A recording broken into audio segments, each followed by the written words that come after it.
وعلى آل إبراهيم في العالمين إنك حميد مجيد. قال الله تبارك وتعالى في كلامه المجيد: أعوذ بالله من الشيطان الرجيم. بسم الله الرحمن الرحيم. يهدون بالحق وبه يعدلون.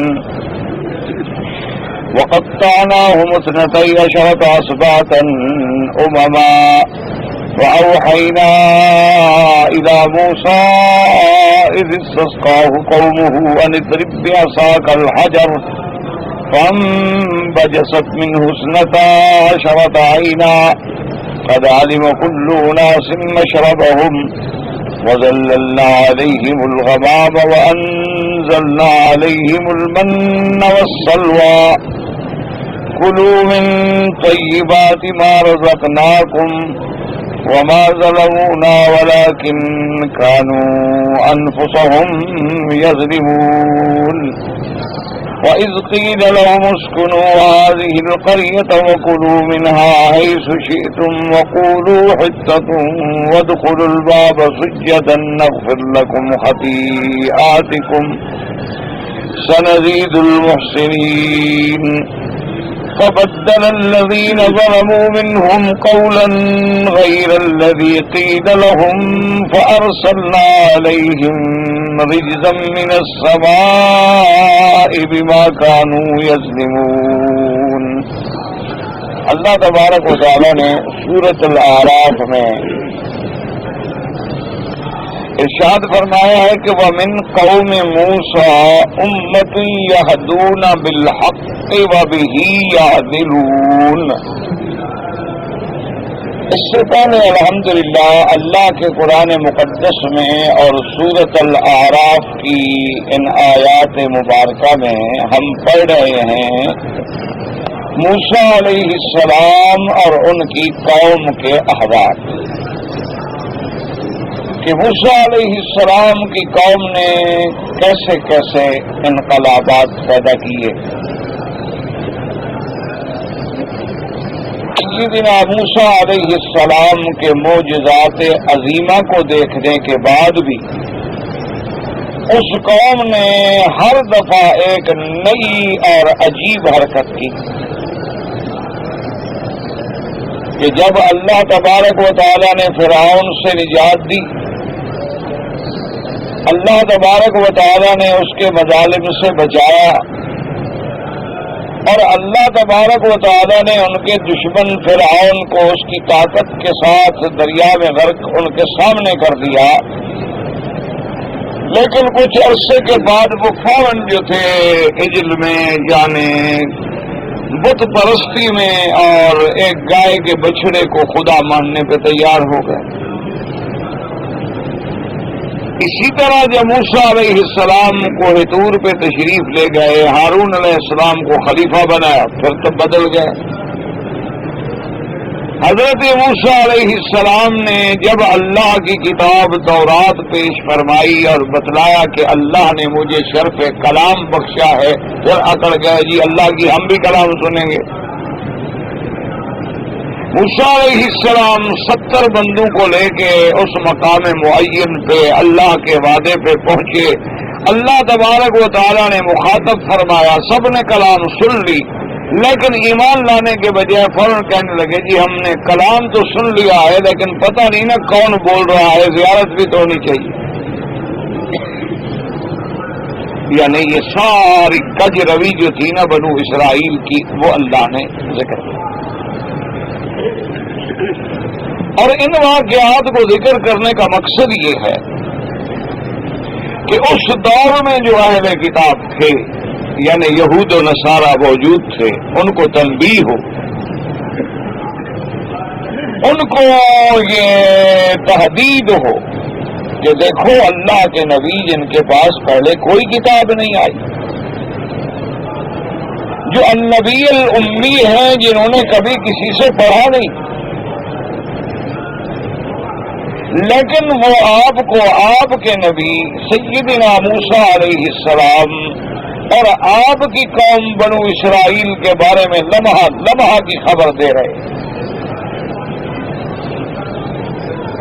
ایک ایک حرف ایک ایک واقعہ بتلا رہے ہیں۔ اللہ تبارک و تعالیٰ کے نبی کی اس سے بڑی صداقت کی کیا دلیل ہو سکتی ہے کہ سیدنا محمد الرسول اللہ صلی اللہ علیہ وسلم ایک ایسی سرزمین میں پیدا ہو کہ جہاں کوئی ادارہ نہیں، تعلیم نہیں، یونیورسٹی نہیں، کوئی جامعہ نہیں، مدرسہ نہیں، استاد نہیں، پھر جس قوم میں بھیجا گیا وہ قوم بھی امیین ہے، لیکن اللہ کے پیغمبر نے جب بنو اسرائیل کے ایک ایک واقعے کی خبر دی تو تم تو یہ باتیں سن کے بھی مان لیتے کہ اللہ کا نبی سچا نبی ہے، لیکن تم بھی اسی طرح کر رہے ہو جیسے تمہارے آبا و اجداد نے کیا تھا کہ مدینہ منورہ میں آئے تھے کہ حضور پہ اسلام لائیں گے، جب حضور آ گئے تو دشمن بن گئے۔ پھر حضور صلی اللہ علیہ وسلم سے معاہدہ کر لیا صلح کا، حضور صلی اللہ علیہ وسلم سے معاہد بن گئے یہود کہ ہم جی بالکل امن سے رہیں گے اور آپ کے خلاف کبھی کوئی سازش نہیں کریں گے، آپ کے دشمنوں سے مل کے آپ پر حملہ نہیں کریں گے، یہ معاہدے ہو گئے۔ لیکن اس کے باوجود حملہ تو کجا، خود سرکار دو عالم صلی اللہ علیہ وسلم کو قتل کرنے کی سازش کی، اور مکے والوں سے مل کر غزوہ احزاب کے موقع پر یہود نے پوری طرح حضور کے دشمنوں کی مدد کی۔ غزوہ احد کے موقع پر یہود نے پوری طرح مشرکین مکہ کی مدد کی کہ راستے میں جاتے ہوئے اپنی قوم کو لے کے واپس ہو گئے تاکہ حضور کی فوج کا مورال جو ہے وہ ٹوٹ جائے۔ اس لیے اللہ تبارک و تعالی نے یہ واقعات بیان فرمائے، اور اس میں ایک حضور سرکار دو عالم صلی اللہ علیہ وسلم کی امت کو بھی تنبیہ فرمائی کہ تم بھی کبھی ایسا نہ کرنا جیسے موسیٰ علیہ السلام کی قوم نے کیا۔ آج اگر ہم بڑے تدبر سے، بڑے حوصلے سے، ٹھنڈے دل سے غور کریں تو کیا حضور کی امت کا بے عین ہی وہی حال نہیں معلوم ہوتا جو بنو اسرائیل کا تھا کہ جب اللہ کے کعبے میں آ جاتے ہیں تو خدا کے دروازے پہ کھڑے ہو کے اللہ کو پکارتے ہیں، اور کبھی اگر کسی بزرگ کی مزار پہ چلے جائیں تو پھر بزرگ کو بھی پکار لیتے ہیں۔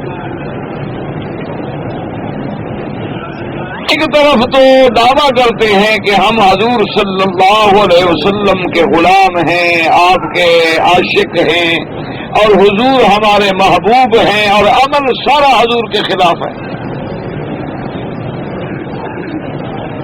ہر آدمی اپنے گریبان میں جھانکے اور غور کرے، ہمارے گھروں میں حضور کی سنت ہے، ہمارے بچوں میں، بچیوں میں، نماز میں، روزے میں، پردے میں، زکوٰۃ میں، خیرات میں، حیا میں، شرافت میں، کردار میں کوئی سنت حضور کی، اور دعویٰ سب کا یہ ہے کہ آقا ہمارے محبوب ہیں، ہم حضور کے غلام ہیں، اور جی ہم تو مدینہ منورہ پہ بھی جان قربان کر دیں، ہم تو حضور کے شعر پہ بھی قربان ہو جائیں، لیکن حضور کی سنت پہ عمل نہیں کر سکتے۔ اسی لیے علماء نے تجزیہ کیا ہے کہ کافر قومیں، بے دین قومیں، لا مذہب قومیں اپنے دنیاوی دستور و منشور پہ عمل کر رہی ہیں، حالانکہ خدا کا منشور نہیں ان کے پاس، اللہ کا بھیجا ہوا دین نہیں ان کے پاس، اپنے بنائے ہوئے دستور ہیں، اپنے بنائے ہوئے ضابطے ہیں، اپنے بنائے ہوئے منشور ہیں، ان پہ وہ پابندی سے چل رہی ہیں، وہ ترقی کر رہی ہیں، اور ہم نے خدا کے بھیجے ہوئے ضابطے کی مخالفت شروع کر دی ہے۔ اصلی ہم قارئ مذلت میں گر رہے ہیں۔ اللہ نے یہ واقعات اس لیے نہیں سنائے کہ آپ قرآن میں پڑھیں اور جی بنو اسرائیل نے ایسے کیا، بنو اسرائیل نے ایسے کیا، ایسے کیا، ورنہ اللہ کو کیا ضرورت ہے کہ ہمیں بنو اسرائیل کی بات بتلائیں گے؟ ان واقعات مبارکہ میں قصص الانبیاء علیہم الصلوات والتسلیم میں یا قصص الامم السالفہ میں، امم الحالکہ بائدہ میں امت محمد الرسول اللہ صلی اللہ علیہ وسلم کے لیے بہت بڑا درس ہے، درس عبرت ہے۔ جب ہم سیدنا لوط علیہ السلام اور ان کی قوم کا واقعہ پڑھتے ہیں تو اپنے گریبان میں جھانکیں کہ کیا حضور کی امت میں بھی وہ عذاب قوم لوط والا نہیں آ گیا؟ ہم ان اقوام کے بارے میں پڑھتے ہیں جو لینے اور دینے کے لیے دھوکہ کرتے تھے اور وزن میں کمی بیشی کرتے تھے، تو ہم غور کریں کہ ہمارے اندر تو یہ بات نہیں آ گئی۔ ان لوگوں کے حاکم جو ہیں غریبوں پہ پورا قانون چلاتے تھے اور امیروں کو چھوڑ دیتے تھے، تو ہم غور کریں گے کیا ہم اسی مرحلے سے تو نہیں گزر رہے ہیں؟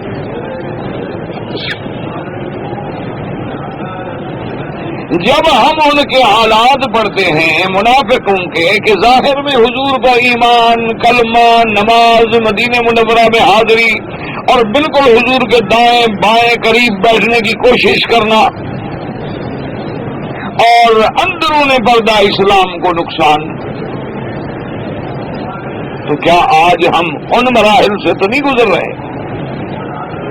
کہ ظاہراً ہمارا بھی ایمان کا دعویٰ ہے، اسلام کا دعویٰ ہے، لیکن ہم اسلام کو نقصان پہنچا رہے ہیں کیونکہ کہلاتے مسلمان ہیں، عمل نہیں کرتے۔ جب غیر مسلم کافر ہمارے عمل پہ نظر ڈالتے ہیں وہ کہتے ہیں کیسے مسلمان،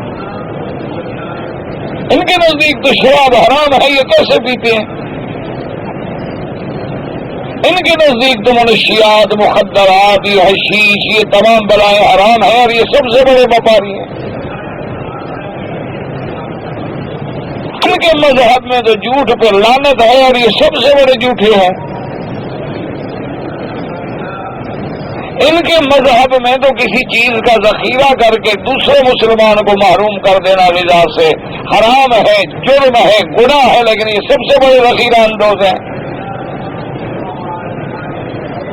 ان کے نزدیک تو کسی جانور میں بھی ظلم کرنا حرام ہے اور یہ تو خرکار کیمپ بنا کے لوگوں کے بچوں میں ظلم کرتے ہیں۔ ان کے نزدیک تو مسلمان ہی وہ ہے کہ من سلم المسلمون من لسانہ و یدہ، جس کے ہاتھ اور زبان سے لوگ محفوظ رہیں وہ مسلمان ہیں، اور یہ تو غریب بچوں کو اغوا کر کے ان کے ہاتھ توڑ کے ٹانگیں توڑ کے ان سے بھیک منگواتے ہیں، اور یہ حضور کی امت کا دعویٰ کرنے والے، اپنے آپ کو خیر امت کہلانے والے اللہ کے کعبے میں بھی آ کے جرائم کرتے ہیں۔ اس لیے یہ سارے واقعات ہمارے سامنے اللہ کے قرآن میں آئے ہیں تاکہ ہمیں عبر حاصل ہوں، ہمیں نصیحت ملے، ہمیں موعظت ملے اور ہم اپنے کردار میں تبدیلی کی کوشش کریں۔ ورنہ اللہ کو کیا ضرورت ہے کہ ہمیں بتائیں کہ موسیٰ علیہ السلام کی قوم نے کیا جو کیا، موسیٰ علیہ السلام کے ساتھ کیا، وقت تھا گزر گیا۔ اب اس میں سے اللہ تبارک و تعالی آپ کی قوم سیدنا موسیٰ علیہ السلام کی قوم کے ایک حصے کے بارے میں فرماتے ہیں کہ بھئی وہ سارے کے سارے بدراہ نہیں ہو گئے تھے، ان میں بات اچھے بھی تھے۔ وَمِن قَوْمِ مُوسَىٰ أُمَّةٌ يَهْدُونَ بِالْحَقِّ وَبِهِ يَعْدِلُونَ۔ اللہ نے فرمایا میرے مدنی صلی اللہ علیہ وسلم اور قوم موسیٰ میں سے ایک امت بنا، ایک جماعت، ایک قبیلہ۔ امت کا معنی ہوتا ہے بہت بڑی جماعت۔ اچھا، اور کبھی کبھی اللہ تبارک و تعالیٰ ایک فرد کو بھی امت کہہ دیتے ہیں۔ ان ابراہیم کان امۃ قانتا للہ حنیفا۔ اللہ نے فرمایا میرا ابراہیم اکیلا گویا ایک امت ہے کہ ایک فرد ہے لیکن اللہ کی توحید کے لیے ساری دنیا سے ٹکرا گیا. یعنی جو کام بڑی بڑی جماعتیں نہیں کر سکتی، بڑی بڑی امتیں نہیں کر سکتی، اکیلے ابراہیم علیہ السلام نے کر دیا. اور حنیفا ولم یک من المشرکین، سب سے منہ موڑ کے اللہ کی توحید کو سمجھنے والا، توحید کا دامن پکڑنے والا اور مشرکین کی نفی کرنے والا سیدنا ابراہیم الخلیل علیہ السلام، اکیلے اللہ نے ان کو امت قرار دیا. ورنہ امت کا معنی ہوتا ہے بہت بڑی جماعت. تو اللہ نے فرمایا کہ موسیٰ علیہ السلام کی قوم میں سے بھی، ان کے زمانے میں بھی، سیدنا موسیٰ علیہ السلام کی حیات میں بھی، اور سیدنا موسیٰ علیہ السلام کی وفات کے بعد بھی ایک جماعت ایسی ضرور رہی جو حق کی ہدایت کرتے تھے اور حق پہ چلتے تھے اور حق کے مطابق فیصلے کرتے تھے. وہ ہمیشہ حق پہ قائم. اسی لیے تم بھی اللہ کا شکر کرو کہ آج بھی سرکار دو جہاں صلی اللہ علیہ وسلم کی امت میں ایسی اللہ کا شکر ہے کہ ایسی جماعتیں، ایسے افراد، ایسی قوتیں موجود ہیں کہ جو ہر دور میں، ہر حال میں بھی حضور کی سنت پہ قائم، حضور صلی اللہ علیہ وسلم کے دین پہ قائم، اور ان کی زندگی کا ہر لمحہ جو ہے وہ حضور صلی اللہ علیہ وسلم کے فرمان کے مطابق گزرتا. اب اس امت کے بارے میں، ایک تو وہ امت ہے جو حضرت موسیٰ علیہ السلام کے زمانے میں موجود تھی، اور ایک وہ امت ہے جس کے بارے میں کتابوں میں آیا ہے کہ انہوں نے اللہ سے فریاد کی حضرت موسیٰ علیہ السلام کے بعد اور بنو اسرائیل کے بگڑ جانے کے بعد کہ یا اللہ ہمارے حال پہ رحم کر، ہم ان میں رہ کر تو دین پہ قائم نہیں رہ سکتے، ہمیں مہربانی فرما کہ کوئی ایسی جگہ نصیب کر دے کہ ہم دور ہو جائیں ان سے. اور دور ہونے کے بعد ہم اللہ تیرے دین پہ اور سیدنا موسیٰ علیہ السلام کی شریعت پہ عمل پیرا رہیں. تو اللہ نے ان کے لیے کتابوں میں آتا ہے، جسے حافظ ابن کثیر رحمۃ اللہ علیہ نے بھی اور دوسرے بھی سیر اور تاریخ والوں نے بھی اس روایت کو نقل کیا ہے کہ اللہ نے اس امت کے لیے، اس قوم کے لیے تقریباً اسی علاقے سے 1.5 سال کی فاصلے پر، یعنی 1.5 سال وہ چلتے رہے، سفر کرتے رہے، مشرق بعید کی جانب میں اللہ نے انہیں ایک جگہ پہ آباد کر دیا. اور وہ بہت دور آ گئے. وہاں آنے کے بعد انہوں نے بالکل شریعت موسیٰ علیہ السلام پہ عدل کیا، عمل کیا، اسی کے مطابق زندگی گزاری. اب چونکہ وہ قوم دین پہ قائم تھی، دین موسیٰ علیہ السلام پہ قائم تھی، اور موسیٰ علیہ السلام کے دین میں، عیسیٰ علیہ السلام کے دین میں یہ بات کھلی موجود تھی کہ جب اللہ کے نبی کا زمانہ ہے تو تم سب نے کلمہ پڑھنا ہے محمد رسول اللہ، جس کے سب سے بڑے گواہ جو ہیں وہ حضرت سلمان فارسی ہے رضی اللہ تعالی عنہ کے ایک راہب سے چلتے چلتے چلتے اسی انتظار میں کہ ایک نبی پیدا ہوں گے محمد رسول اللہ، مدینہ منورہ ہے، اللہ نے اسلام نصیب فرمایا.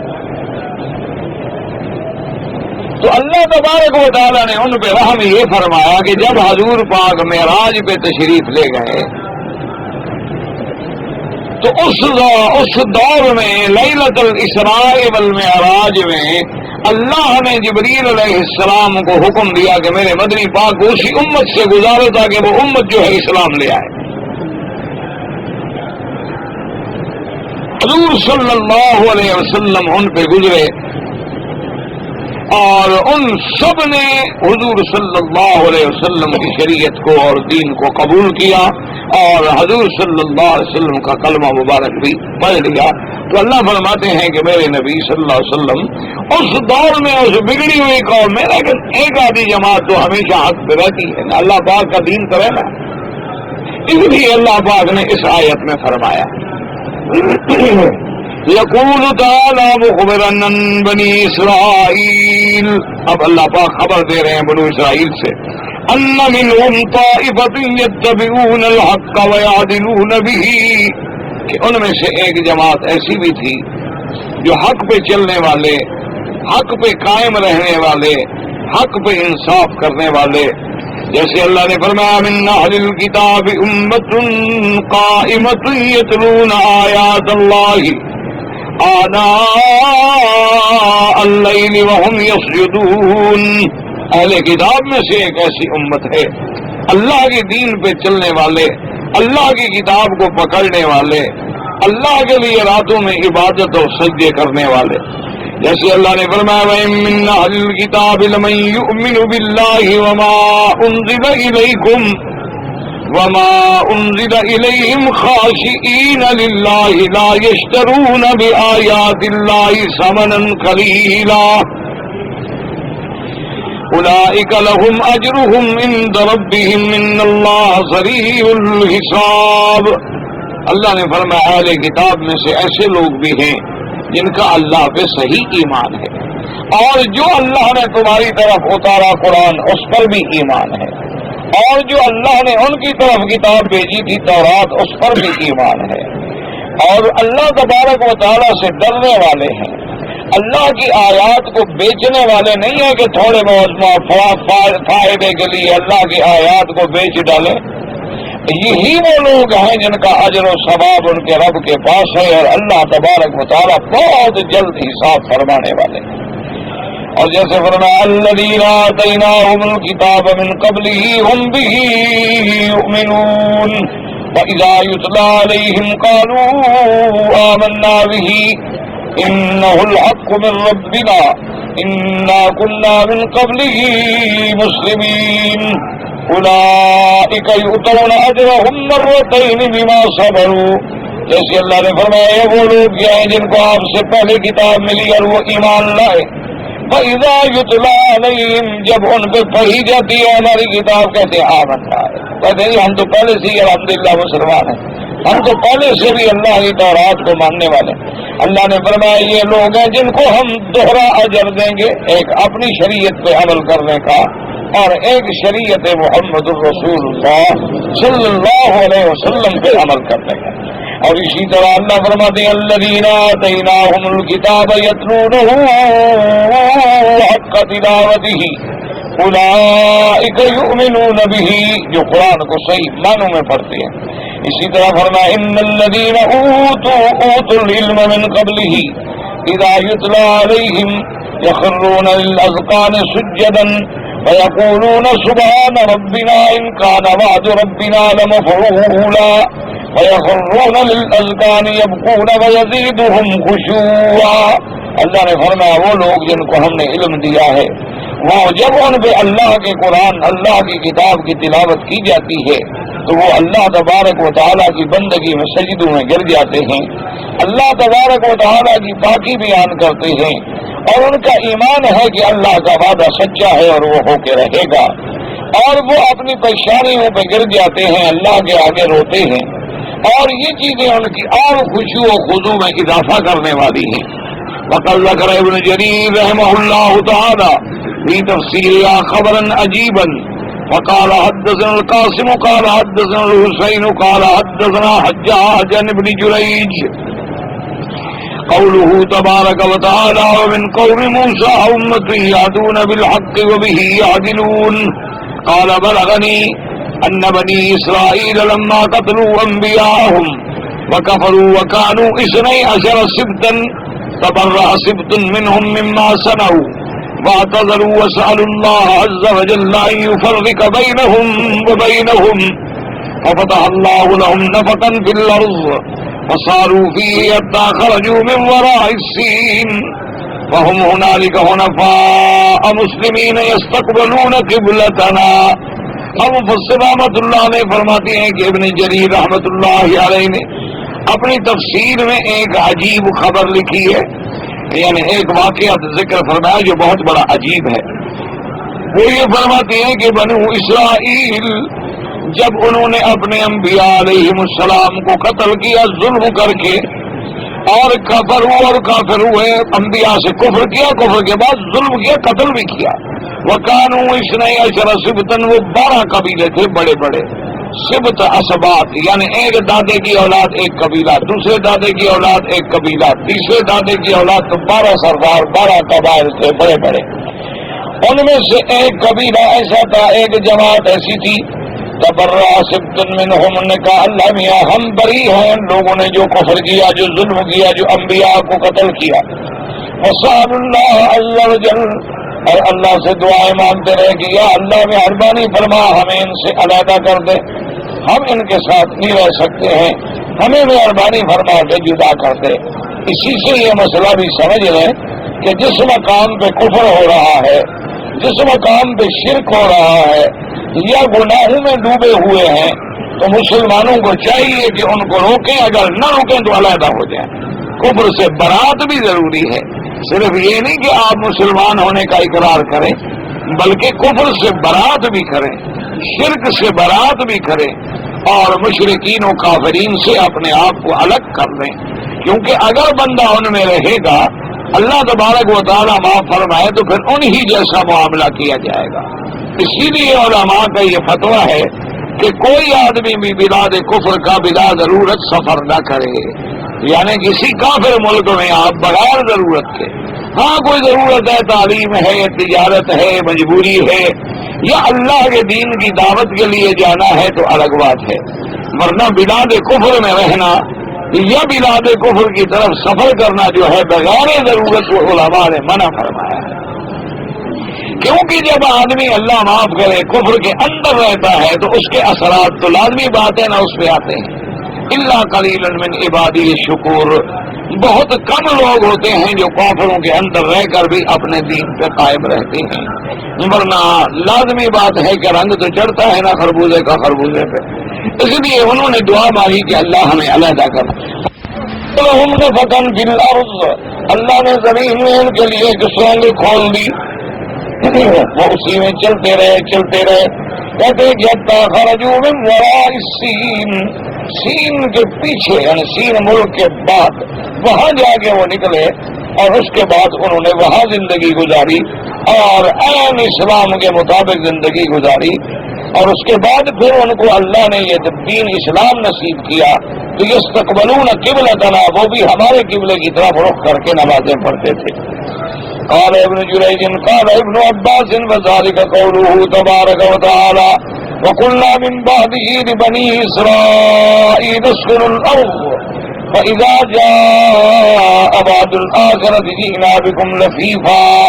یہی وہ بات ہے جو اللہ نے حکم دیا تھا بنو اسرائیل کو کہ رہو، اور پھر جب ہم چاہیں گے ہمارا وعدے کا وقت آ جائے گا تو ہم آپ کو جمع کر لیں گے. ووعد الآخرۃ عیسیٰ ابن مریم.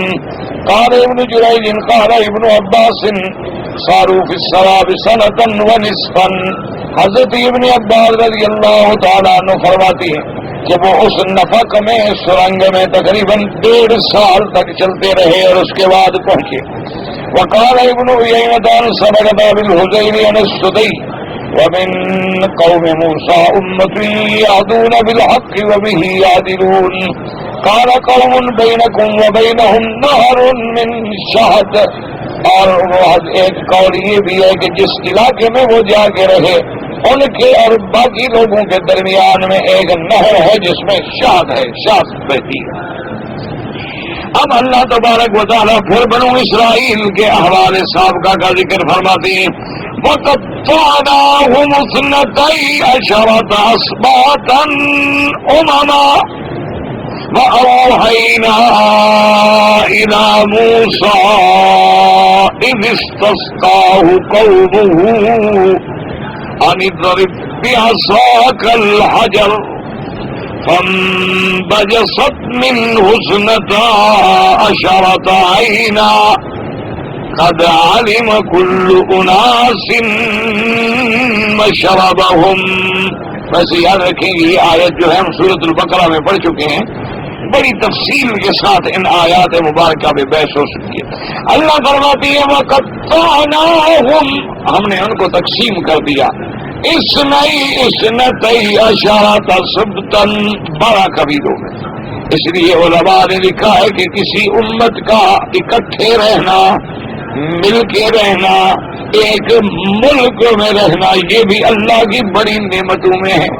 یہ اللہ کی بہت بڑی نعمت ہے کہ جیسے اللہ تبارک و تعالی نے اس دنیا میں ایسے ایسے اسلامی ملک قائم فرما دیے کہ جہاں اللہ کی رحمت سے اکثریت کے ساتھ صرف امت محمد الرسول اللہ صلی اللہ علیہ وسلم جو ہے وہ آباد ہے.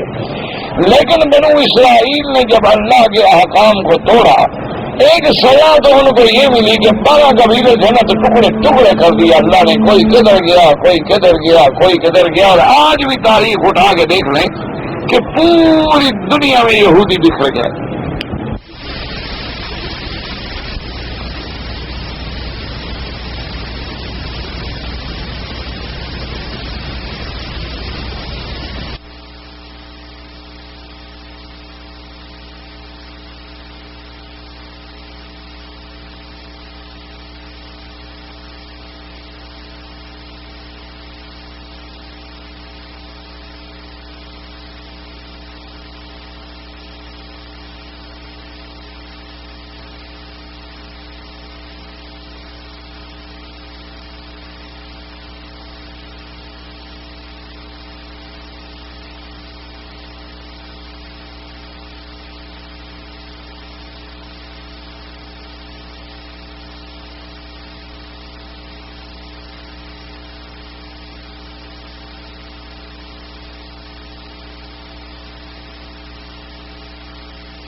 جسے انہوں نے اپنی یہودی اسٹیٹ قرار دیا ہوا ہے، حالانکہ حقیقتاً تو اب بھی ان کی حیثیت جو ہے وہ ایک طفیلی کی ہے، دوسروں کے سہارے پہ زندہ رہنے والے لوگ ہیں. لیکن پھر اس جمع ہونے میں شاید علماء لکھتے ہیں کہ اللہ کی حکمت ہے کہ اللہ نے پہلے تو ان کو ٹکڑے ٹکڑے کے، کہاں کوئی ماسکو میں پڑا تھا، کوئی رشین اسٹیٹس میں پڑا تھا، کوئی کہاں پڑا تھا، کوئی کہاں پڑا تھا، کوئی یورپ میں، کوئی کدھر کدھر، ٹکڑے ٹکڑے ہو چکے تھے. اب ایسا ایسا ایسا ایسا پھر جمع ہو رہے ہیں ایک جگہ پر. تو علماء نے لکھا ہے کہ شاید معلوم یہ ہوتا ہے کہ اللہ تبارک و تعالی جب کسی قوموں کو عذاب دیتے ہیں تو ان کے لیے کوئی وارنٹ یا کوئی پولیس یا ہرکارے تو نہیں بھیجتے، ان کے لیے تکوینی طور پہ ایسے اسباب پیدا کر دیتے ہیں کہ وہ خود بخود ایک جگہ اکٹھے ہو جائیں. تو یہ بھی اللہ کا ایک تکوینی حکم ہے کہ وہ ہر جگہ سے اکٹھے ہو رہے ہیں. سیدنا عیسیٰ ابن مریم کے نزول کا زمانہ آئے گا اور مریم ہی آ کر یہود کی قوت و شوکت کو توڑیں گے اور دجال کو قتل کریں گے، تو شاید عیسیٰ علیہ السلام کو ان کے ڈھونڈنے میں تکلیف نہ ہوئے گی، جگہ پہلے موجود ہوں کٹھے ہوں جان چھوٹے. تو شاید اس میں یعنی اللہ تبارک و تعالیٰ کی حکمتیں ہیں، اللہ عالم، اللہ جانتا ہے. ایک تخیل ہے، کوئی حکم نہیں، کوئی یعنی ایسی بات نہیں جو ہمیں کتابوں میں ملے کہ ایسا ہو، اسی لیے ہو رہا ہے. یعنی علماء نے ایک انداز، تو نصر نے آ کے ان کو تباہ کر دیا، پھر یہ ٹکڑے ٹکڑے ہو گئے. اس کے بعد یہ پوری دنیا کے مختلف کونوں میں پھیلے رہے، کہیں 200، کہیں 400، کہیں 1000، کہیں 500، کہیں 2000 آدمی. اور اب یہ ان کا اکٹھے ہونا، اور ادھر علامات قیامت جتنی حضور پاک صلی اللہ علیہ وسلم نے فرمائی ہے وہ تقریباً تمام نشانیاں مکمل ہو گئی ہیں سوا بڑی نشانیوں کے. اب تو باقی بڑی نشانیاں ہیں، خروج الدابہ، خروج یاجوج ماجوج، خروج الدجال، نزول عیسیٰ ابن مریم علیہ الصلوۃ والتسلیم. اب تو بڑی بڑی نشانیاں باقی ہیں.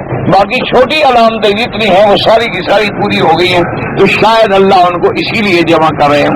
ورنہ علماء لکھتے ہیں کہ کسی اولاد کا، خاندان کا مل کے رہنا اللہ کی رحمت ہے، اور ان کو توڑ دینا جو ہے یہ بھی اللہ کے عذاب کی ایک شکل ہے. اسی طرح کسی امت کا مل کے رہنا جو ہے وہ بھی اللہ کی ایک رحمت ہے، اور ان کا متفرق ہو جانا جو ہے یہ بھی اللہ کے عذاب کی ایک شکل ہے. تو اب 12 قبیلے تھے اور 12 حصوں میں منتشر ہو گئے، اور یہ سب واقعہ ہے اس دور کا جب یہ لوگ جو تھے میدان تی کے اندر بھٹک رہے تھے. اللہ تبارک و تعالیٰ کی نافرمانی کی سزا ملی کہ تی میں بھٹکتے رہے. اب جب جناب پریشان ہوئے کہ پانی نہیں ملتا، حضرت پانی کی بڑی تکلیف ہے، پانی کا کیا کریں؟ موسیٰ علیہ السلام کے آگے روئے. اللہ کے نبی تو شفقت والے ہوتے ہیں، رحمت والے ہوتے ہیں. انہوں نے پھر اللہ سے دعا کی کہ یا اللہ اتنی بڑی سزا تو ان کو مل گئی، چلو میں بھٹک رہے ہیں لیکن بغیر پانی کے تو مر جائیں گے، مہربانی فرمائے کو پانی عطا فرمائے. تو اللہ نے فرمایا اوحینا الی موسیٰ اذ استسقاه قومه ان اضرب بعصاك الحجر. اللہ نے فرمایا موسیٰ علیہ السلام کی طرف ہم نے وحی کی. تو بعض علماء فرماتے ہیں کہ ایک خاص پتھر تھا، یعنی ایک خاص پتھر تھا، بلکہ وہ سفر میں بھی حضرت موسیٰ علیہ السلام کے ساتھ ہوتا تھا. اور بعض علماء فرماتے ہیں کہ نہیں، جس جگہ قیام ہوتا وہی کسی پتھر پہ آپ اپنا عصا مبارک مارتے تھے.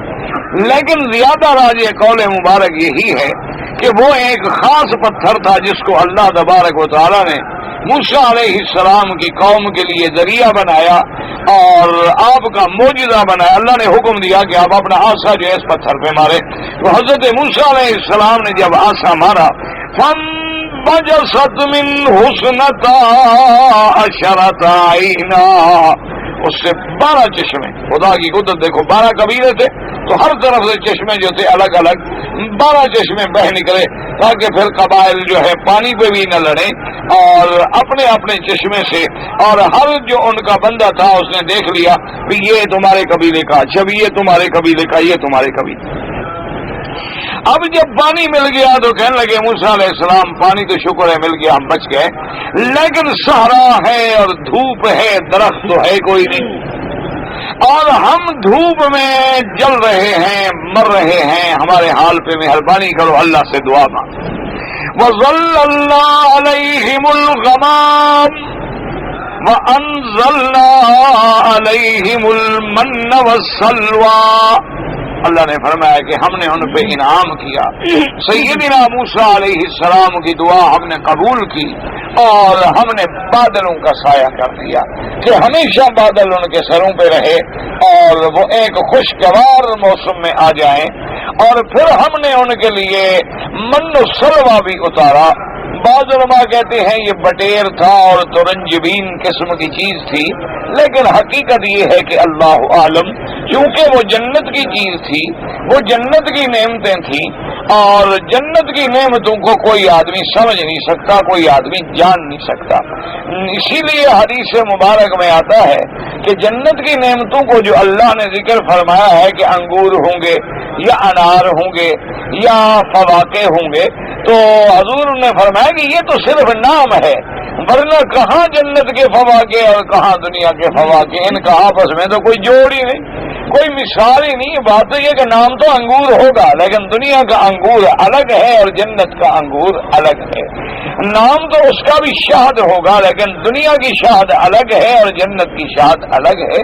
تو اس لیے اللہ تبارک و تعالی نے ان پہ پانی بھی عطا فرمایا، سایہ بھی عطا فرمایا اور کھانے کا بھی انتظام فرما دیا کہ ترنجبین اور بٹیرے جناب پکے ہوئے تیار حسب ضرورت اور زیادہ آ جاتے کہ جتنا مرضی ہے کھاؤ اور اپنا آرام کرو. لیکن خیال کرنا، خیانت نہیں کرنی، چوری نہیں کرنی، بخل نہیں کرنا. کچھ عرصے تک تو کھاتے رہے لیکن آتے تو نہیں باز آتی. اللہ تبارک و تعالی رحمت فرمائے.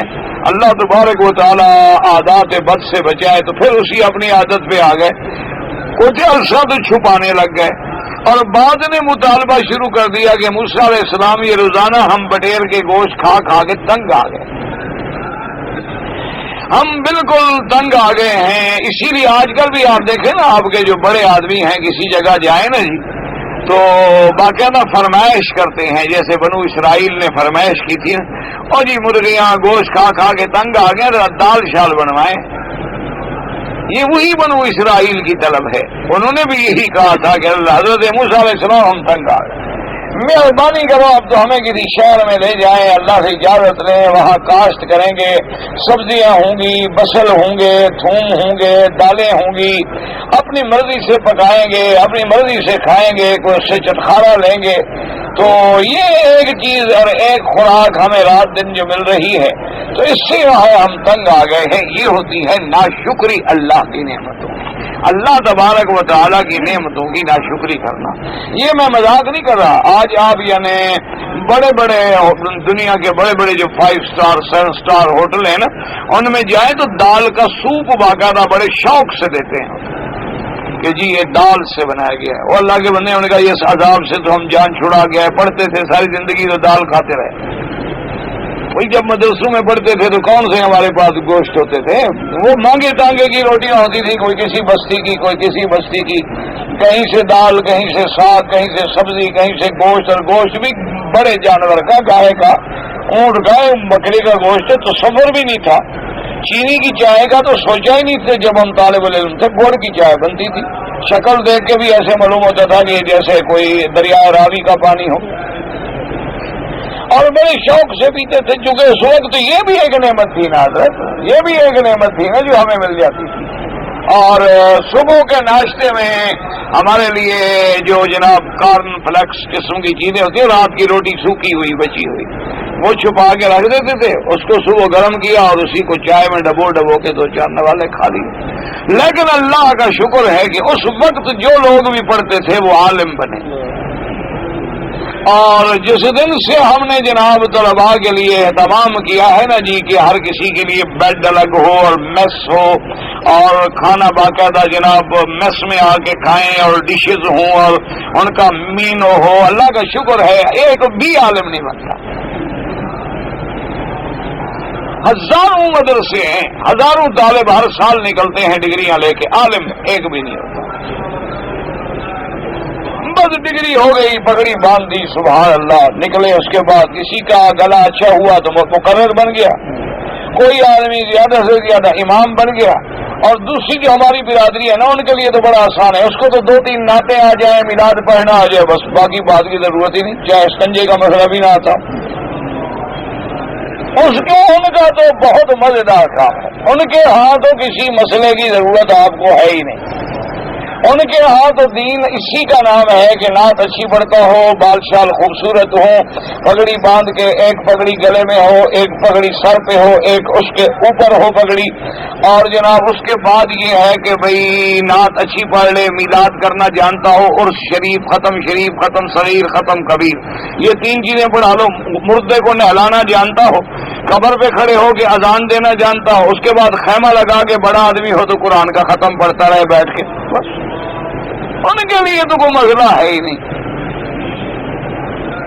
یہ میں اللہ کے گھر میں بیٹھ کے اعتراض نہیں کر رہا، ان کا جو بڑے سے بڑا مولوی ملے نا آپ کو، کبھی علیحدہ بیٹھ کے اس سے کوئی مسئلہ پوچھ لو، پھر پتہ لگے گا کہ مولوی صاحب کتنا پڑھے ہوئے ہیں۔ کوئی مسئلہ آپ پوچھ لیں، کسی مسئلے میں، طلاق کا، میراث کا، نکاح کا، غسل کا، واجبات کا، فرائض کا، کسی حج کا، عمرے کا، کوئی مسئلہ پوچھ رہے ہیں آپ، زیادہ سے زیادہ اگر کوئی بڑا مہذب ہوگا نا تو وہ بڑے آرام سے کہا، جی اب تو میں تھکا ہوا ہوں، پریشان نہ کریں، آپ لکھ کے دے دیں، انشاءاللہ کل جواب دے دیجیے۔ تو رات کو کسی سے کتاب شتاب پڑھ کے بیچارہ وہ بہشتی زیور کھول کے دیکھ کے آ جائے گا، صبح گالیاں بھی دے گا بہشتی زیور والوں کو، اور ان کے ہر گھر میں ہوتی ہے، اسی کو پڑھ کے جواب دیتے ہیں بیچارے، شرط لگا دو اللہ کے کعبے میں بیٹھے، ویسے گالیاں دیتے ہیں بہشتی زیور لکھنے والے۔ کیوں؟ بڑی کتابوں سے مسئلہ ڈھونڈنا بھی تو علم ہے نا، آپ نے ایک مسئلہ بخاری شریف سے ڈھونڈنا ہو عقل ہے، بڑے سے بڑے مولوی کو چکر آ جاتا ہے کہ امام بخاری رحمت اللہ علیہ نے یہ حدیث کس کتاب میں لکھی ہے، اور امام بخاری کا اپنا ایک ذوق ہے کہ بعض محدثین اسی کتاب کو کتاب الایمان میں لکھیں گے، وہ کتاب العلم میں لکھیں گے۔ وہ تو ڈھونڈنا کوئی آسان بات نہیں ہوتی۔ اسی طرح اگر کوئی لغت میں مشکل لفظ آ جائے تو لغت کی کتابوں میں جیسے قاموس ہے، تاج العروض ہے، منجد ہے، ان میں سے اس لفظ کو ڈھونڈ کے ترجمہ دیکھنا، یہ تو بہت بڑے علم کی ضرورت ہے، یہ تو بہت بڑی مشکل بات ہے۔ اور ایک اور بھی بڑا اچھا طریقہ ہے کہ مولوی صاحب نے اپنے شاگردوں کو جب پڑھایا نا تو نہ اللہ کا شکر ہے میری طرح مولوی صاحب کو کچھ آتا تھا نہ شاگردوں کو کچھ آتا تھا۔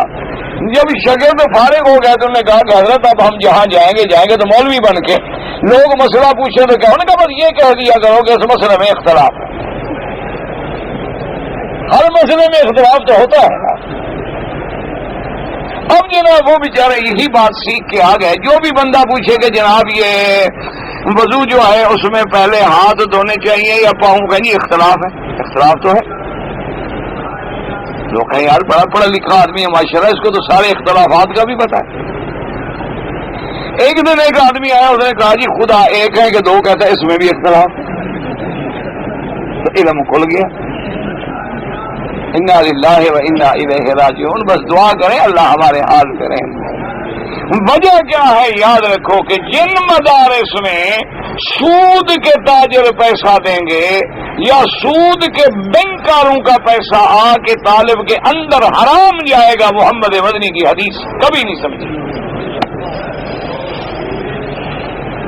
ایک بات یاد رکھ، اور تمام ہمارے مدارس کے سب سے بڑے امداد کرنے والے لوگ جو ہیں وہ سودی ہیں۔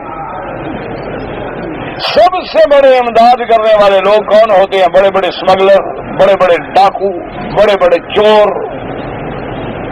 وہ اپنے گناہوں کو بخشوانے کے لیے ہمیں آگے بھی دے جاتے ہیں، لاکھ دو لاکھ جی ہے حضرت دعا بھی کیا کریں نا حضرت پھیرا اچھا لگ جائے۔ تو وہ جب حرام ہمارے اندر آئے گا تو قرآن حدیث کبھی نہیں آئے۔ لفظ تو آئیں گے، جیسے حضور پاک نے فرمایا کہ ایسے فرقے پیدا ہوں گے خوارج کے، نواسب کے، فرمایا قرآن تو ایسا پڑھیں گے کہ تم سنو تو حیران ہو جاؤ، لیکن یمرقون من الدین کما یمرق السهم من الرمیۃ، وہ دین سے ایسے نکل جائیں گے جیسے تیر مارو اور تیر کسی جانور سے نکل جائے، اس پہ اوپر کوئی خون کا داغ بھی نہیں ہوتا، ان پر بھی کوئی قرآن کا کوئی دین کا اثر نہیں ہوتا۔ اسی طرح میرے آقا نے فرمایا کہ ایسے بھی لوگ پیدا ہوں گے یقرؤون القرآن ولا یجاوز حناجرہم، قرآن تو پڑھیں گے لیکن قرآن حلق سے نیچے نہیں اترے گا۔ بڑے بڑے قاری، خوبصورت پڑھنے والے، ایسا قرآن پڑھیں گے تم دنگ رہ جاؤ لیکن خود قرآن پہ عمل نہیں کرتے۔ اس لیے اللہ تبارک و تعالیٰ ان امتوں کے حال سناتے ہیں کہ جب ہماری نعمتیں آتی ہیں تو پھر یہ کیسے اکڑ جاتے ہیں کہ ہم نے پانی دیا اور پانی کا بھی ایسا انتظام کیا کہ چشمے کا پانی، یہ ہمارے علاقوں والا پانی نہیں کہ گٹر لائن بھی ساتھ ہے اور پانی کی لائن بھی ساتھ ہے اور کہیں کہیں مل جاتی ہے کہیں کہیں الگ ہو جاتی ہے، ماشاءاللہ خالص حرام پی رہے ہیں۔ وہ خالص پانی کہ حضرت موسیٰ علیہ السلام بس ایسے عصا مارے اور چشمے پھوٹ نکلے۔ اور خدا کی شان دیکھو، اللہ کے نبیوں کی شان دیکھو، جس پتھر پہ کسی پیغمبر کا کوئی واقعہ ہے اس میں نشان ضرور پڑ گیا تاکہ قیامت تک نشانی رہے۔ اس پتھر پہ دیکھ لیں سیدنا ابراہیم علیہ السلام کھڑے ہوئے تو نشان پڑ گیا، اور حضرت سیدنا موسیٰ علیہ السلام نے جس پتھر کو مارا تھا تو عصا کا نشان پڑ گیا جو کپڑے لے کے بھاگا تھا۔ اور اسی طرح حضرت موسیٰ علیہ السلام نے جب پتھر کو مارا تو 12 چشمے نکلے۔ اب دیکھو چشمے کا پانی ہے یعنی باقاعدہ منرل واٹر، اور اس کے بعد جناب من سلوا اتر رہا ہے اور بادل سائے کیے ہوئے، لیکن جناب پھر بھی اکڑ گئے۔ قوموں کا حال دیکھ رہے، اللہ پاک رحمت فرمائے۔ اور اللہ نے حکم دیا کلوا من طیبات ما رزقناکم، کھاؤ پیو اچھی چیزیں جو ہم نے تمہیں دی ہیں۔ اللہ فرماتے ہیں وما ظلمونا ولکن كانوا انفسهم یظلمون، اللہ فرماتے ہیں ہم نے تو ان پہ کوئی ظلم نہیں کیا چونکہ اللہ ظلم سے پاک ہے، لیکن ان لوگوں نے اپنے جانوں پہ خود ظلم کیا، پھر اکڑ گئے، پھر میرے نبی کی بات نہ مانی۔ وَإِذْ قِيلَ لَهُمُ اسْكُنُوا هَٰذِهِ الْقَرْيَةَ وَكُلُوا مِنْهَا حَيْثُ شِئْتُمْ وَقُولُوا حِطَّةٌ وَادْخُلُوا الْبَابَ سُجَّدًا نَغْفِرْ لَكُمْ خَطِيئَاتِكُمْ۔ اللہ نے فرمایا جب ہم نے ان کو حکم دیا کہ اس شہر میں تم رہو اور جو چاہو جہاں چاہو تم کھاؤ، اور پھر اس کے بعد جو ہے تم اپنے گناہوں کو بخشوانے کے لیے نیاز مندی کے ساتھ گزرو، سر جھکا کے گزرو، اور حطتن یہ کہتے جاؤ کہ اللہ ہمارے گناہ معاف کر دے، اللہ ہمارے گناہ معاف کر دے، اور وادخلوا الباب سجدا، اور اس شہر کے دروازے میں جب داخل ہو تو سجدے کی کیفیت میں سر جھکا کے نغفر لکم خطیئاتکم، اگر تم ایسا کرو گے تو ہم تمہارے گناہ معاف کر دیں گے۔ اور اللہ نے فرمایا سنزید المحسنین، صرف گناہ معاف نہیں کریں گے بلکہ ہم اپنی طرف سے اور بھی نعمتیں عطا فرمائیں گے۔ لیکن کیا کیا قوم نے؟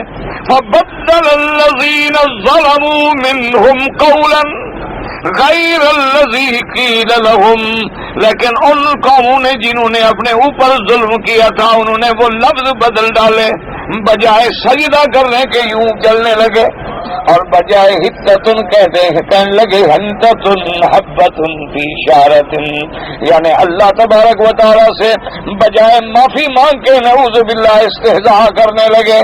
انہوں نے جب بدل دیا تو پھر اللہ کے عذاب نے پکڑا۔ اب اس پہ غور کرو، کیا تم نے جو ملک بنایا تھا تم نے تو کوئی بدل نہیں ڈالا، تم نے اسلام کے نام پہ دھوکہ دیا تھا یا سچ کہا تھا؟ نام تو لا الہ الا اللہ کا لیا تھا، کیا تم نے بھی تو نہیں بدل ڈالی بات؟ وہی بنو اسرائیل والا حال تمہارا تو نہیں ہو گیا؟ جیسے انہوں نے اللہ کے احکام کو بدل ڈالا، اللہ نے کہا اس شہر میں رہو، کھاؤ پیو عیش کرو، لیکن اللہ سے معافی مانگو۔ اللہ نے تمہیں ملک دیا، اللہ نے تمہیں آزادی دی، اللہ تبارک و تعالیٰ نے تمہیں کافروں کے تسلط سے آزاد کیا، اللہ نے تمہیں انگریز سے، ہندو سے، وثنی سے، بت پرستوں سے آزاد کیا، اللہ تبارک و تعالیٰ نے تمہیں اپنی زمین، اپنا ملک، اپنے رہنے کی جگہ دی، اور دنیا کی واحد تاریخ میں یہ ملک ہے جو جغرافیہ کی بنیاد پہ نہیں مذہب کے نام پہ اور اسلام کے نام پہ بنا، لیکن کیا تم نے اس کو 53 سال میں نافذ کیا؟ کیا تم نے تو قانون نہیں بدل ڈالا؟ کیا تم نے اللہ تبارک و تعالیٰ کی کتاب کو تو نہیں چھوڑ دیا؟ کیا تم نے اللہ کے نبی کے احکام کو تو نہیں چھوڑ دیا؟ نئے نئے تجربے تو کر رہے ہو، صرف ایک اسلام ایسا یتیم ہے جو نہیں آ سکتا۔ اس لیے اللہ فرماتے کہ انہوں نے بھی بدل ڈالا، پھر ہم نے کیا کیا؟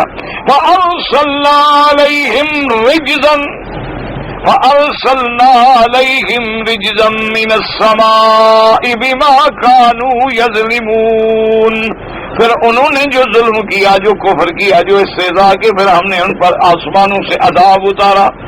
اللہ تبارک و تعالیٰ رحمت فرمائے۔ آج بھی آپ دیکھ لیں، کبھی ہمیں پانی ملتا نہیں، کبھی سیلاب آ جاتا ہے، کبھی دریاؤں میں ریت اڑ رہی ہوتی ہے، اور کبھی ملک ہمارے شہروں کے شہر ڈوب رہے ہوتے ہیں۔ یہ سب عذاب کی باتیں ہیں، لیکن قوم سمجھنے کے لیے تیار نہیں۔ چور اسی طرح چوری میں لگا ہے، زانی اسی طرح زنا میں لگا ہے، ڈاکو اسی طرح ڈاکے میں لگا ہے، عریانی اور بے حیائی اور فحاشی کا دور دورہ ہے۔ اللہ کے قانون کو ہر جگہ چیلنج کیا جاتا ہے، وجہ کیا ہے آخر؟ اس لیے اب مفسر فرماتے ہیں تقدم تفسیر وعدہ کلو فی سورۃ البقرہ ہے مدنیۃ وعدہ سیاق مکی ونبہنا الفرق بین هذا السیاق وذاک ماغران عیادتی ہونا وللہ الحمد والمنہ۔ اب مفسر فرماتا ہے کہ ان آیات کی زیادہ تفسیر میں نے اس لیے نہیں کی ہے کہ سورۃ البقرہ میں آپ پڑھ چکے ہیں پوری تفسیر، وہی مدنیۃ سورۃ مدنیہ وہذا السیاق مکی، لیکن سیاق کا تقاضا یہ ہے کہ یہ مکی سیاق ہے۔ فرماتے ہیں کہ یہ فرق بھی میں نے وہاں تفصیل سے بیان کر دیا ہے۔ اللہ تبارک و تعالیٰ کا حمد و احسان ہو۔ اللہ اکبر. کہتے ہیں جی کہ نبی کریم صلی اللہ علیہ وسلم جب معراج سے واپس آپ آسمانوں سے واپس آئے تو راستے میں موسیٰ علیہ السلام ملے اور موسیٰ علیہ السلام نے کہا کہ فاسألہ التخفیف، اپنے اللہ سے جا کے معافی مانگیں، آپ کی امت جو ہے وہ 50 نمازیں ادا نہیں کر سکے گی. تو وہ کہتا ہے کہ جی موسیٰ علیہ السلام کو یہ علم غیب کیسے حاصل ہوا تھا کہ حضور کی امت جو ہے وہ 50 نمازیں نہیں پڑھے گی؟ تو یہ تو علم غیب ہے. سبحان اللہ، اللہ پاک ہدایت کرے. اور کیا کہہ سکتے ہیں؟ نہیں، موسیٰ علیہ السلام حضور سے پہلے نبی بن چکے تھے یا بعد میں بنیں گے؟ تو آپ اپنی امت کو آزما چکے تھے، اس میں علم غیب کا کیا تعلق ہے؟ جو تجربہ موسیٰ علیہ السلام کر چکے تھے بنو اسرائیل میں، اسی تجربے کے پیش نظر عرض کیا تھا کہ میری امت کے لیے 3 نمازیں اور 3 نہیں پڑھتی تو آپ کی امت کہاں 50 پڑھے گی؟ اس میں علم غیب والی کون سی بات ہے؟ کوئی علم غیب نہیں، وہ تو اپنا ایک تجربہ ہے. جیسے آپ مثلا جائیں کسی علاقے میں، یا جیسے نوح علیہ السلام نے کہا تھا کہ یا اللہ اس قوم میں اگر آپ جو بھی بچہ پیدا ہوگا نا لم یلدوا الا فاجرا کفارا، نہیں پیدا ہوگا یا فاجر ہوگا یا کافر ہوگا. تو نوح علیہ السلام کو کوئی علم غیب نہیں تھا. وجہ کیا تھی کہ 950 سال تبلیغ کر کے تجربہ تھا کہ جو قوم 950 سال 9.5 صدیاں بیت گئیں، یعنی کتنی نسلیں بیت گئیں، لیکن کوئی بھی اسلام نہیں لے آیا، تو ان کے آنے والوں کا بھی یہی حال ہوگا. تو یہ تو بربنائے تجربہ ہے، اس میں تو کوئی علم غیب کا تعلق نہیں. ہم بحرین سے آئے ہیں، اپنا عمرہ کر چکے ہیں. اگر اپنے والدین کے لیے عمرہ کرنا چاہیں بالکل کر سکتے ہیں. آپ جب مدینہ منورہ جائیں وہاں سے بھی میقات ہے، طائف بھی میقات ہے. اور اگر آپ میقات پہ نہ جا سکیں تو پھر مسجد عائشہ سے بھی آپ عمرہ کر سکتے ہیں، کوئی منع نہیں، کوئی ایسی بات نہیں.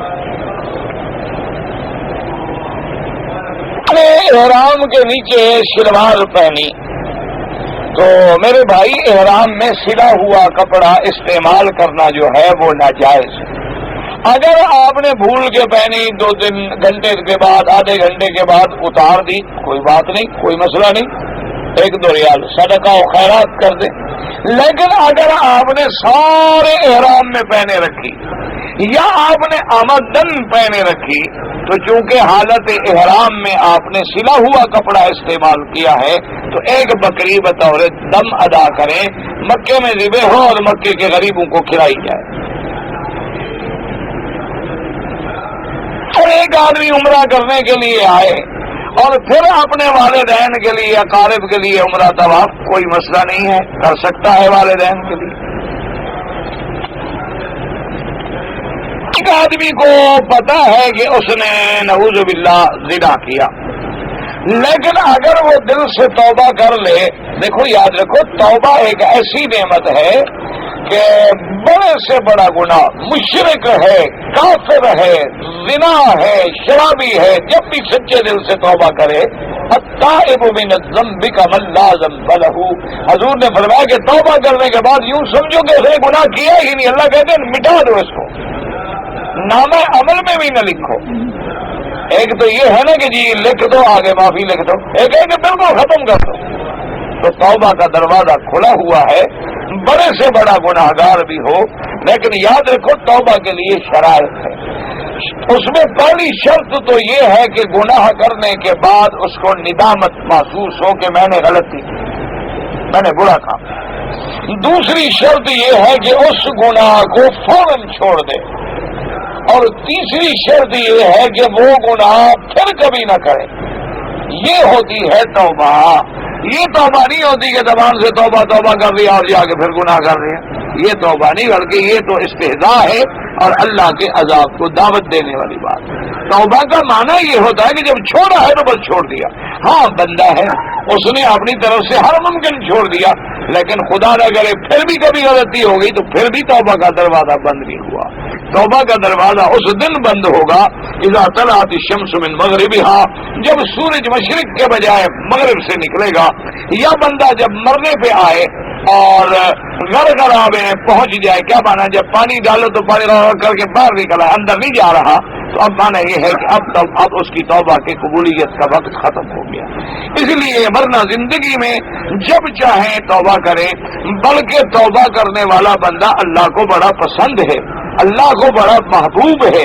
اور حدیث مبارک میں ہے کہ جب بندہ توبہ کرتا ہے تو اللہ خوش ہوتے ہیں، اور اللہ فرماتے ہیں کہ ملائکہ دیکھو میرے بندے کو بھی تو پتہ لگ گیا ہے نا کہ میرا بھی کوئی مالک ہے بخشنے والا، میرا بھی کوئی مالک ہے کہ جو میرے گناہوں کو بخش دے گا، تو اللہ تبارک و تعالیٰ اس کے گناہوں کو معاف کر دیتے. یہ آپ آگے نہ بیٹھا کریں سر دے کے، بھائی سپیکر میں جو سر دے کے بیٹھا ہوا ہے آدمی، باقی لوگوں کو تو معلوم نہ کرو نا، اس کے آگے تو آپ دیوار بن کے بیٹھے ہیں تو لوگ کیا سنیں. تو بہرحال توبہ کریں اور اللہ پاک، اور اس یقین سے کریں کہ توبہ کرنے کے بعد گناہ ختم اللہ کی رحمت سے. بھائی جو ہیں وہ ماں باپ کے ساتھ لڑائی جھگڑا کرتے ہیں، کبھی کبھی ماں باپ پہ ہاتھ بھی اٹھاتے ہیں. میں ان کے لیے بد دعا کرتا ہوں، اسی لیے تو اور برے ہو رہے ہیں، بد دعا جو کر رہے ہیں. ان کے لیے ہدایت کی دعا کرو کہ خدا ان کو حیات ہے، اپنے والدین کو راضی کرے، ورنہ تو جہنم ہے.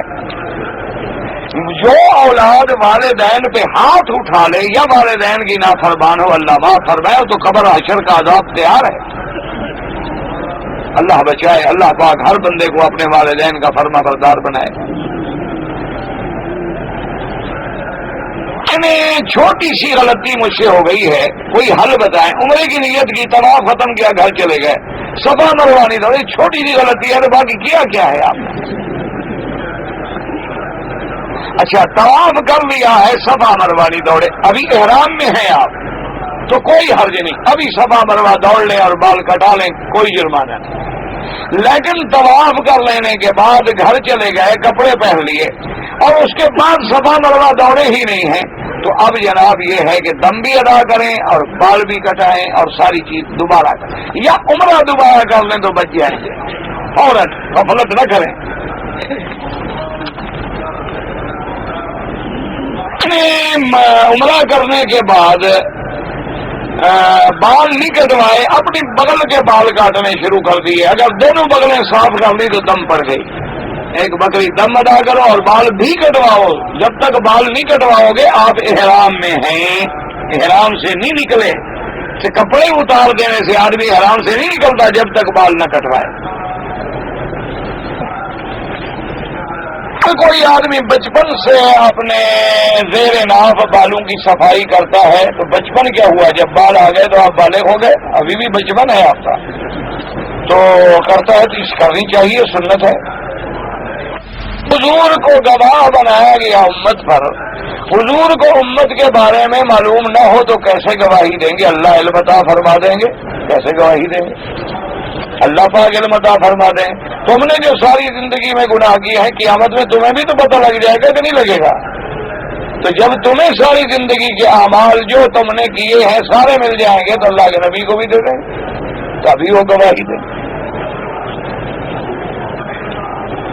کھانے پاک کے جو اوراق پھٹ جائیں ان کو اکٹھا کر کے کسی دیوار کے نیچے دفن کر دیں جہاں بے ادبی نہ ہو، یا کسی چیز میں بند کر کے کسی دریا میں ڈال دیا. مقصد یہ ہوتا ہے کہ کسی جگہ بے ادبی نہ ہو، ایسی جگہ ان کی حفاظت کریں.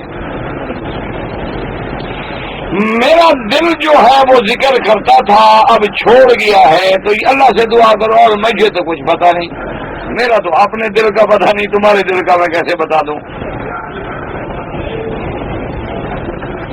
آدمی پر 7 سال سے جادو ہے، میں تو کچھ جانتا نہیں.